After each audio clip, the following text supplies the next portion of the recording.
it's surreal being here, looking at the chair and seeing all Charlie's stuff and everything he's done and built. I got mixed emotions, man. You know, I feel angry. It makes me angry now that I'm here physically, you know.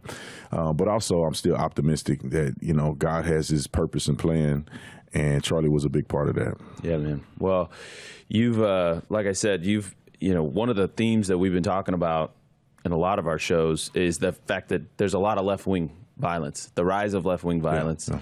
And, you know, you have seen it firsthand doing some of the work with us at TPUSA. And I mean, I think it was just in April, as a matter of fact. It wasn't that long ago. So if I'm told there may be swear words in this clip, so let's play it as B-roll.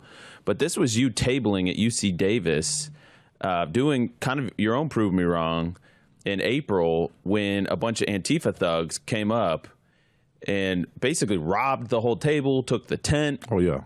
Tell us what happened here. They were nutty, man. It was outrageous. The interesting part is that when I showed up to campus, they had already come to the table and destroyed it the first time. I wasn't aware of that. As soon as I got out the car, they were like, "We're being attacked by the Antifa," and the phone hung up. And then by the time I got, you know, from the car to the campus, they had already set up everything, and it looked like everything was back to normal. The video team did a really good job at doing that. And so I didn't realize what had happened. I see Antifa, you know, retreating, and they're playing all this music, and they're all dressed in black, and the police are just standing around doing nothing. So I assumed that nothing serious had happened. And then they come back. And the video team was telling me, man,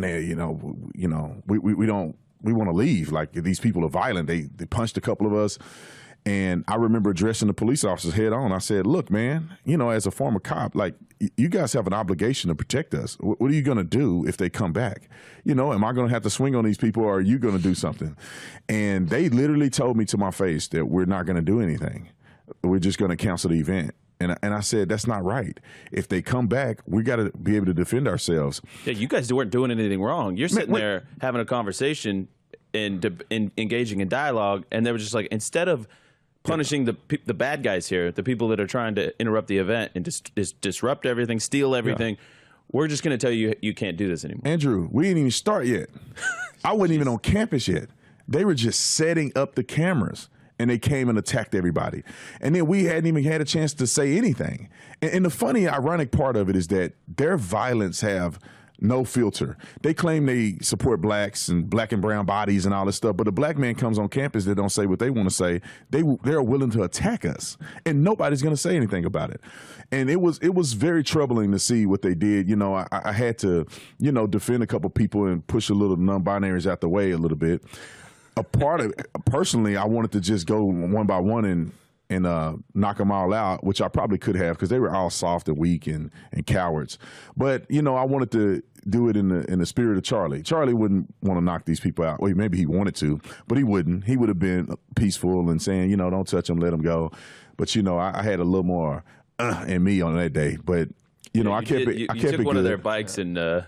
Well, I threw one of them went flying a little bit, you know what I'm saying? And, you know, but they, you know, I had to give them some wings there for a little minute, but it's really worth pausing there on the fact that, you know, we've had this debate going back and forth the last few weeks where you've had, you know, the ADL, Cato coming out and being like, actually, most violence is right wing, but something like that where a bunch of violent goons like disrupted, forced essentially the cancellation of an event, attacked a bunch of people. That's never going to go into their stats, even though that sort of thing happens all the time, and is absolutely a form of political violence. Did any of them get arrested? No. Of course not. No, and they struck a woman right in front of police. I was standing next to her. I said, "You see what they just hit that woman?" And it was you see the person that walked from behind, hit her in the head, so they can identify that person. They didn't even pursue them, right? They went back to a central location to stage when they got on the scene, and they left the same way, right in front of the police station, and nobody got arrested. Well, I mean, there's two things that come to mind with this. Let's first play Katie Davis Court. She's a reporter for the Post Millennial. She's been to Turning Point events, and you know she's a great person. She's super courageous. So she's out in Portland documenting the riots and the vandalism and the thuggery that's going on outside the ICE facility in Portland, and she got punched. Play cut 108. The Trump administration is absolutely correct in deploying federal troops here because Portland Police has completely abandoned this zone. They refuse to go in, and everyone that shows up is on their own. So it's kind of like Chaz or CHOP was in Seattle. They just, I guess, secede this territory, cede it to Antifa, and they just let everything play out? Yeah, that's absolutely correct.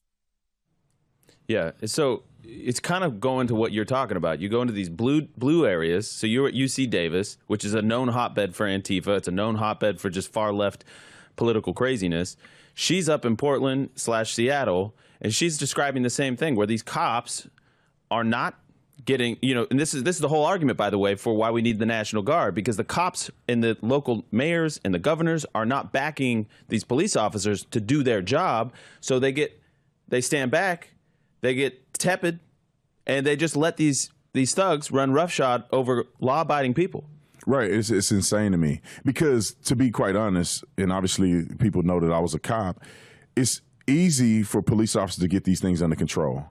You have to start early. When they start gathering, you have to start integrating yourself in the crowd, making sure they disperse, not letting them build up and create riots. It's very easy to do it. We did it at the University of Arizona after the basketball tournaments, whether win or lose, they riot and flip over cars and burn stuff. You were in Tucson. Yeah, we were in Tucson. So we integrate in the crowd. We do it early. We get there early. We kind of, I would say we make friends with people. Well, you also assert authority. We did it in a different way, right? We came out early. We integrated into the crowd. Therefore, they could not build units of violence. And we did that so that we didn't have to get the riot gear out. And if it came to it, we'll get the riot gear out, and we were going full bore. And they could do that, but they're refusing to do it. They have the manpower to do it, but they're refusing to use that tactic. They don't care. They want them to have free reign to shut us down. And going back to your point, they can say all they want about the right-wing violence and all of this other stuff. They will never show a video. There isn't a video that exists of a left-leaning person going to campus, doing a speech or tabling or anything like that, and conservatives or people on the right bludgeoning them. No. The video don't exist.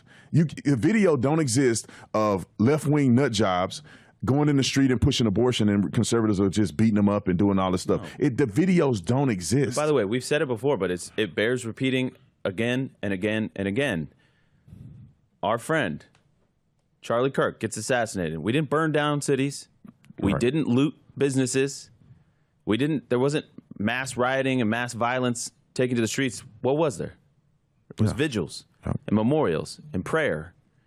We are not the same. Right. Because ultimately the issue, these politicians are endemic of a larger issue because they're coddling these domestic terrorists, these violent extremists, with the actual violent extremists, but it is a core. It's a feature. It's not a bug of leftism that you result to violence because you believe that it's justified. You're not anchored in some deeper Christian truth about that.